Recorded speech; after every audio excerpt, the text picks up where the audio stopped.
There's so many things happening in the world. There are lots of things to talk about, but we are going to celebrate Mahapajapati's life on Saturday, and we do this the day before Mother's Day.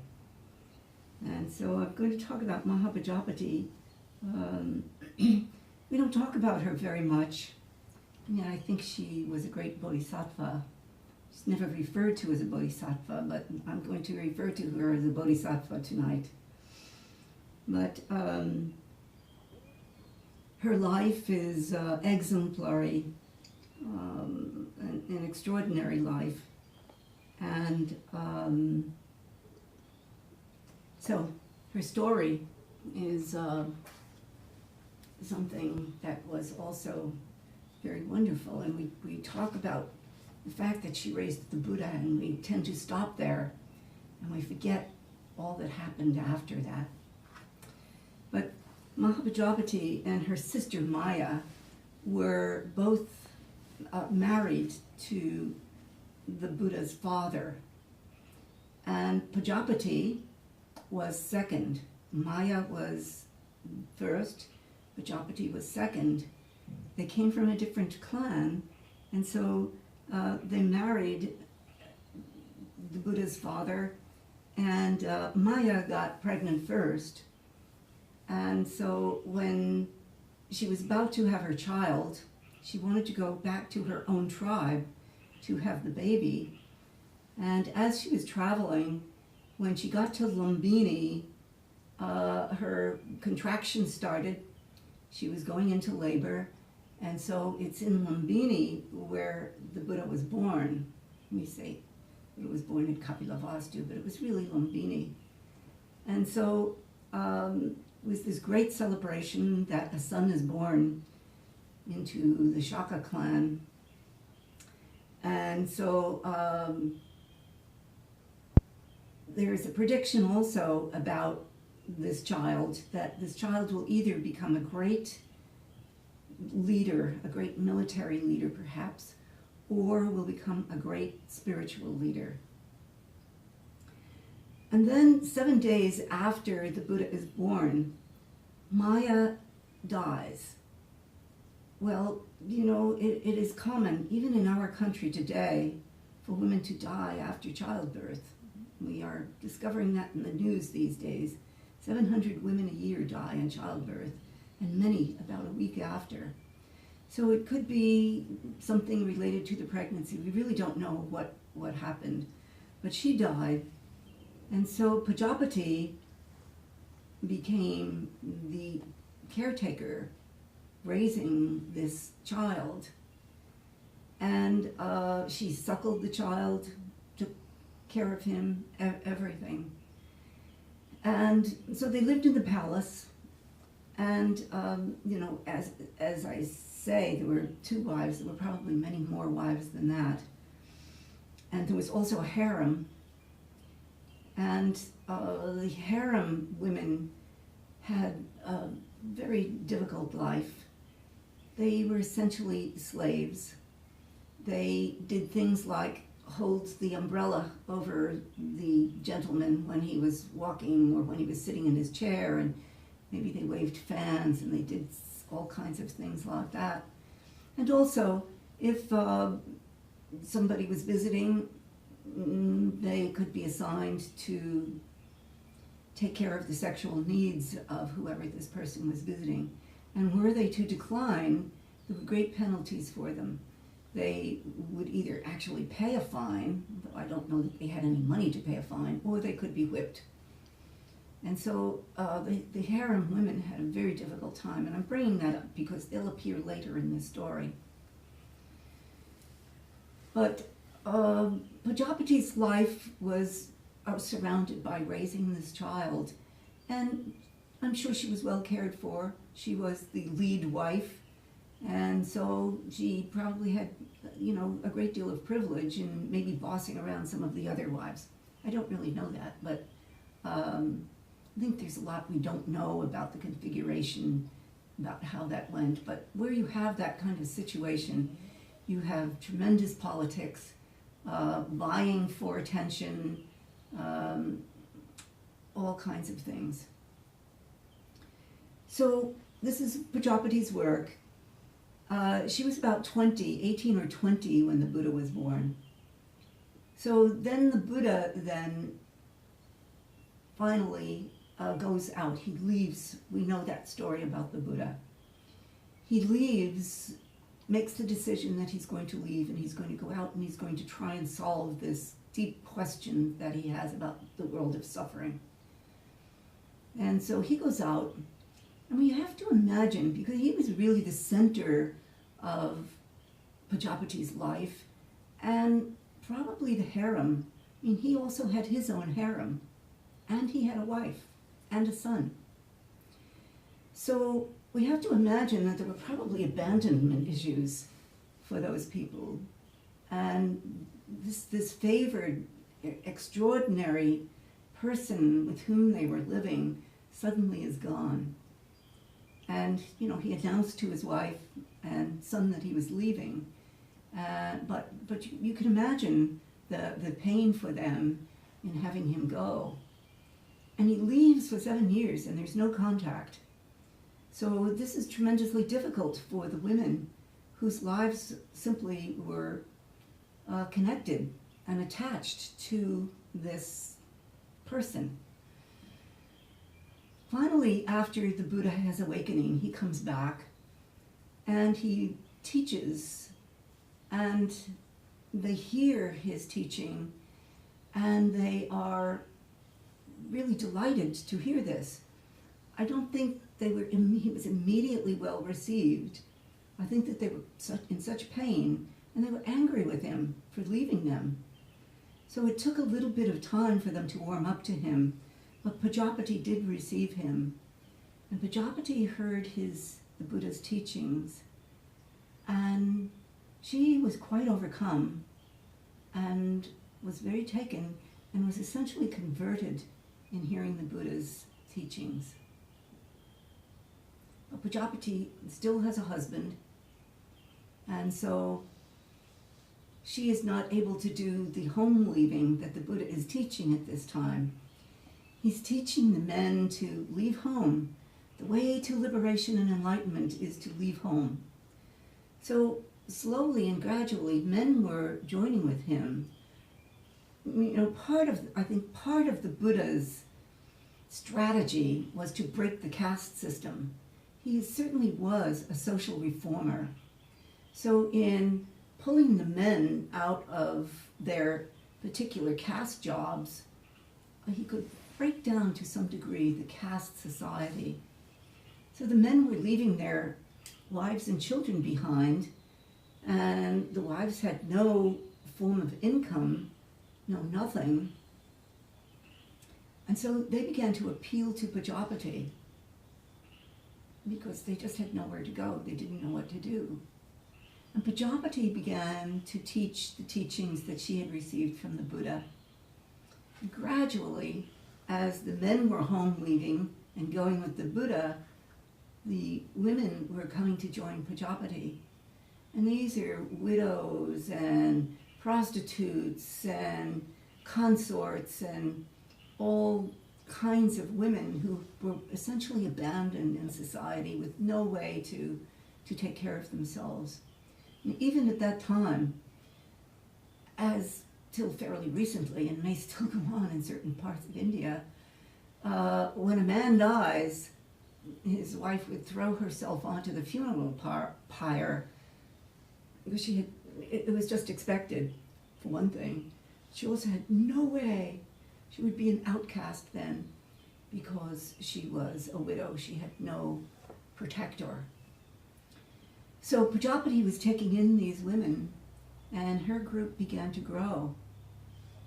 So she went to the Buddha and said, we have all of these women who are practicing these wonderful spiritual teachings that you have given us. You have this order of men, and you have this monastic order of men. We would like to have a monastic order of women. And the Buddha said, I'm sorry, I just can't do that. I don't know what he imagined. Maybe the children would be abandoned if the home leaving took place for the women then to home leave and join Pajapati. So Pajapati went to the Buddha 3 times, and 3 times he turned her down. He said, I'm sorry, we just can't do that. You know, I can imagine, a little bit like Dogen Zenji at the time, women were really not even recognized in society. And the Buddha thought, well, what am I going to do with women on top of men in a monastic society? How are we going to take care of all of these people? And there was probably great pressure on him too, because men were leaving and joining him, and this was not a good thing to happen. This was very, very problematic to the society itself. So the Buddha 3 times he said no. So the Buddha then, he was on pilgrimage and he had gone to another place to practice. And Pajapati decided that she was going to do one more time. So she puts on a saffron robe, shaves her head, and so do all the women with her. And it says in the history books 500, but that just is a number that we mean a lot. We don't know that it was exactly 500, but it was a lot of women. And it was certainly equal to the Buddha's, the size of the Buddha's monastic order. And Pajapati is growing in her wisdom and in her awakening. And so they take off their shoes and they walk barefoot 150 miles to where the Buddha is. And Pajapati approaches him and she's standing there and she says, look, we want to come in.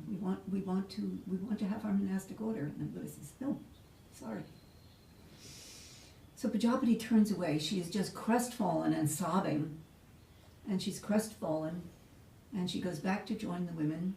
And with that, Ananda shows up. And Ananda sees this, they're filthy from hiking and their feet are blistered and bloody. And he says, what is this? What's going on? And Pajapati says, we want to have our own monastic order. We want to join with the Buddha in our women's monastic order. And so Ananda says, okay, let me see what I can do. So he goes and he talks to the Buddha, and the Buddha says, no. He says, I'm sorry. I've already told you no, and you're just going to have to tell them all to go back to where they go back and take care of the children and take care of their homes. I'm sorry. So then Ananda thinks about this, and he goes to the Buddha and he says, so is there some reason that a woman cannot be enlightened? Is there some reason that a woman cannot be completely liberated and completely enlightened and enter nirvana as a woman? And the Buddha says, well, of course not, of course. And Ananda says, well, why would you not let these women live out their spiritual lives after demonstrating their hardship and their determination to do this? So the Buddha relents, but he says to Mahapajapati, he says, I will respect your ordination and I will, see this ordination provided you accept these extra rules that you must live by. Well, Pajapati accepts because what else is she going to do at that point? At least they are recognized, at least that. But these rules are so demeaning. So it meant that Pajapati, who is, in great stature of awakening, leading all of these women, she is supposed to stand up and bow to some little twerp who suddenly decides that he's going to join the order, and he's this, person who comes in with nothing. And Pajapati is supposed to bow down and serve him, and so are all the women. And after a while, this gets to Pajapati. She's not happy about this. After all, they are being demeaned by this.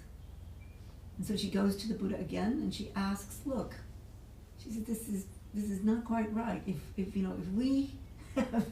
we can be enlightened as well as any man here, at least we can stand up in rank, or at least according to when we arrived here, or in age, or something like that, because it's just not fair.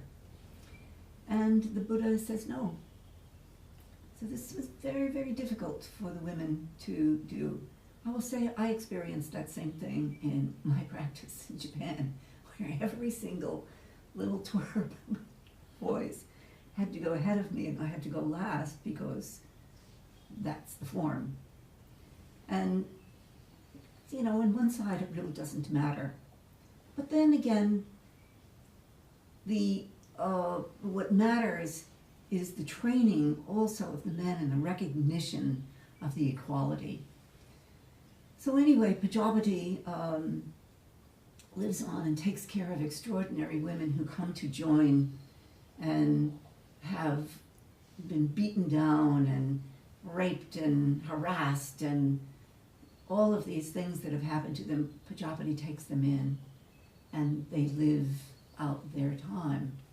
And Pajapati lives to be 120 years old.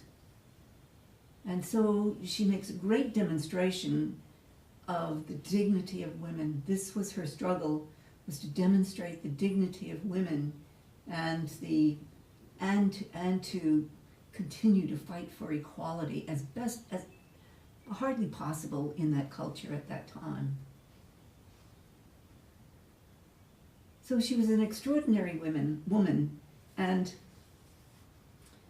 I want to say that there are archetypal elements in Mahapajapati. Pajapati, she was named Pajapati because it means leader of a great group, and then Maha is great. So Mahapajapati is, you know, a great leader of this great group. And so these archetypal elements are visible in her life. And it's those that I want to speak to briefly so that we understand the ways in which we can learn from this great bodhisattva that she was and still is representative in our liturgy and in our history. So archetypes are, for those of you who might not know what archetypes, I will hardly be able to explain archetypes. It is, I mean, I know what an archetype is, but it's very difficult to explain because they're not something that's visible particularly, and yet they are patterns that reside in us. This comes from Jungian teaching. And so also we have a book on bodhisattva archetypes in our library by Taiga and Leighton, which I recommend to you. And he refers to not only the great bodhisattvas that we have, you know, Shakyamuni Buddha as a bodhisattva, and Maitreya Buddha, and all of the array of bodhisattvas. We recite them in our Meal Sutra. And so the archetype is something in us that is a potential in us. And so we have instincts that perhaps direct us in various directions in our life. So for an example, maybe we have an instinct that we want to go out and work in hospice. So this is the archetype of the caregiver. This what operates underneath the actual work that we do would be an example of an archetype. Or let's say we have an instinct that we want to go out and we're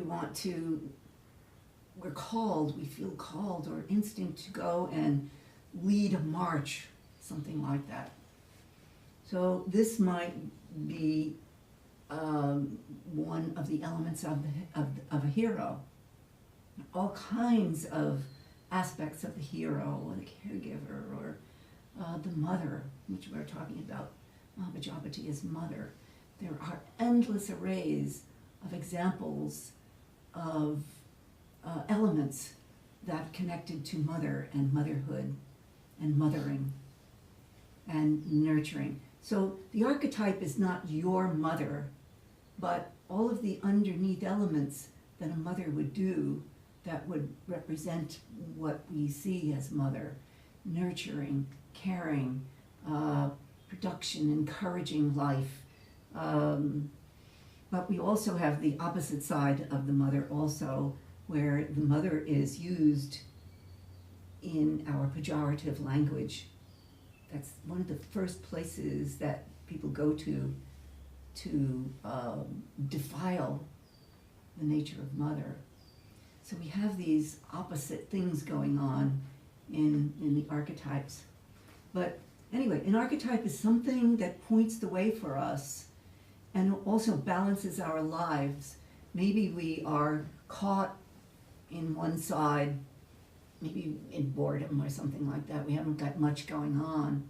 And then something stirs in us to point us in a particular direction, maybe to begin to write, or to take up an art, or maybe to go and volunteer somewhere, something like that. And that's an archetype at work in us in order to keep us from becoming, or to help us to grow, or to become, not to become too stale in our lives. But the archetypes are there for the encouragement of continual growth, opening us to new vistas in our lives. So,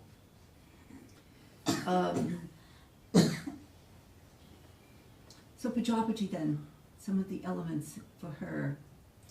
So Pajapati made a spiritual choice to also leave and take up an active spiritual life. I'm not advocating for home leaving. We don't do that quite like this anymore. Some do, and some do not. Although, if one takes the robe, this distinguishes somebody from the robes you are wearing versus this robe here, the big robe, which represents home leaving, which represents a deeper commitment to live life in a particular way. And Pajapati did that. Pajapati chose that. So this is an element of the archetype of the home leaver, or the monk, who chooses then a spiritual life apart from all of the material wonders that one could have in a big house and all the things that go with that. To live more modestly in the world and to not be attached to materiality. This is Pajapati's life. And this is, the opportunity for us to see her in this way as a model. Pajapati was awakened. Pajapati had as many miracles at her death, right as she was dying, and at her cremation. There was as many miracles as the Buddha at the time of his death. So Mahapajapati was no small figure. She was an extraordinary bodhisattva. And her power to hold all of these women together in the great difficulty of having something like 450 vows that they were supposed to live out and take care of. And women's practice in the Vinaya was extraordinarily difficult. And Mahapajapati led with that. So this great awakening is an element of the heroic journey. This is no easy task to live and be lived for the benefit of all beings, to live in an awakened way. So this is Pajapati. And then, as a great leader, this leadership is also, her leadership is an archetypal element. Her strength to see that this needed to be done, and that, of course, she was awakened and she had no other choice but to give that out and to give that away. And as one does that, certainly more and more women heard about this and heard about her and were attracted to join and to be with her. But that leadership is an archetypal element. To be a great leader. So she satisfies her name in living out a person who is leader of a great group. So, I don't know if I explained archetype quite well enough. We have our Jungian counselor in training with us, and I thought, did I explain that well enough, Will, the archetype? Yeah, I thought, yeah. Well, maybe you can add to it. You told me something yesterday about this magnet and what the archetype and how the archetype works in us. I think you definitely touched on it. We think of like the symbol as the archetype, like the mother. The archetype is all mothers. So it's like the thing that sort of funnels energy in that way, however one would conceive of that. But yeah, I heard to me it was like the metaphor that made it click. Like imagining like shards of metal on a piece of paper, and then there's being a magnet at the bottom of it. And so whatever form the shards take, it's the archetype is more the magnetic pull than it is the manifestation. It's like the pattern itself, or the tendency for things to go in a certain way. So Pajapati's tendency to be leader then is, the leader is not the question, but her attraction to be a leader is the archetype. Is that correct? That's an interesting way of putting it, yeah. Well, it depends on, I think, where you engage it. Because I think some people might say, like, leadershipness, like leadership in and of itself is the archetype. Yeah. But to frame it as the tendency towards it is, I think, an interesting way of... Well, I mean, that's the attractor. I mean, the archetype acts as an attractor for us to continue to widen our world, our potential. So that seems true to like the overall kind of Jungian idea that like these things control us.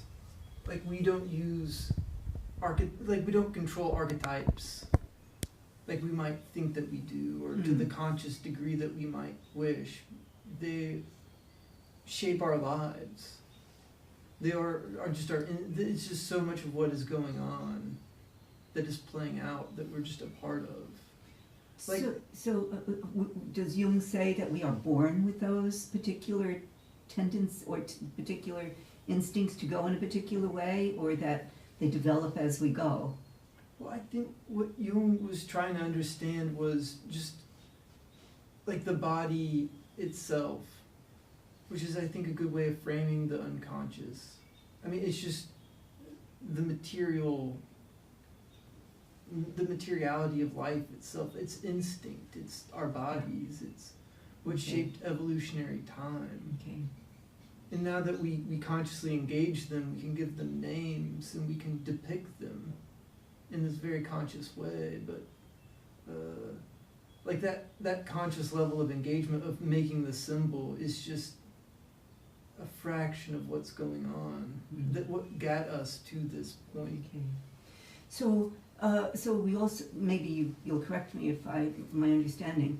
So let's say I am out and I don't know what I'm doing, not how, but I'm looking in my life for something and not sure what it is. And perhaps I have some experience or something happens and I recognize it and I go that way. So it's that kind of action of archetypal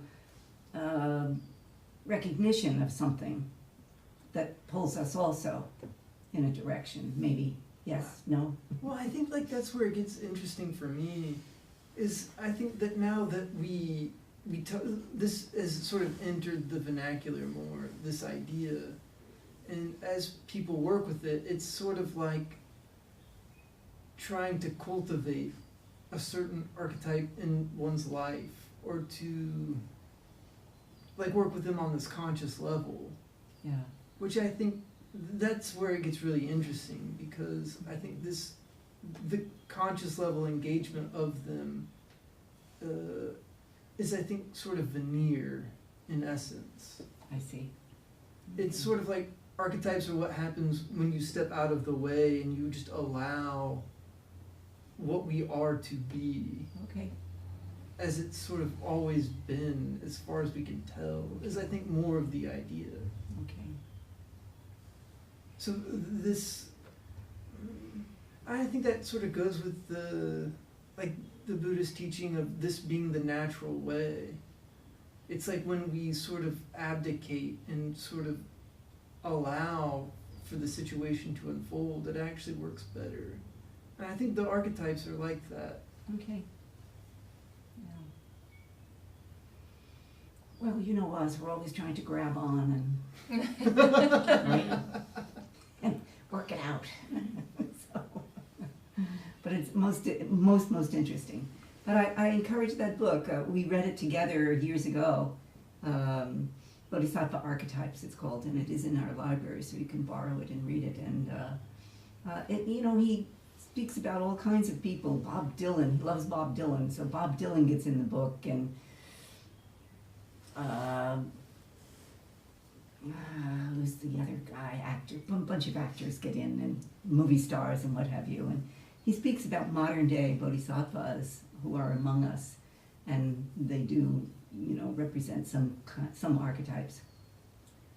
So, anyway, so Pajapati then is the Great Mother. Will mentioned that all of the possible aspects of Mother are part of the archetype, and Mother is so used. I mean, we speak about our mother country and mother language and all of these kinds of things. So the mother, the importance of mother in our lives is very, very extraordinary if we look at it and we see the ways in which we use mother language, or we use language to, the image of mother, the word mother, to signify certain things. So it's a huge, huge archetype of mother, pervasive in all of our lives. And it's a very wonderful one. We've all had, you don't get away from not having a difficult mother. Everybody's had a difficult mother. I mean, even if your mother loved you, you still had a difficult mother. It's hard to get through that. It's part of our raising up to figure out, something to go against in order to find out who we are. We have to have that in our lives. We have to have somebody to meet. Mother, father do that for us. Teachers do that for us too. They make a point at which we have to look at ourselves. And so so examining this particular archetype, or looking out over the world at all of the ways in which the mother archetype appears, is one way to broaden the view of mother, because your mother is not the archetype, and your mother was not the problem either. So, just wasn't. We are our own problems to ourselves, and that's what we have to work out. So, anyway, okay, anything else? Thank you, Will. Yeah, anything else you want to say? Well, as you said, because I think there is some purpose or some reason why all religions have these symbols. Yes. And I think it's sort of like the idea that every person has every capacity for every archetype.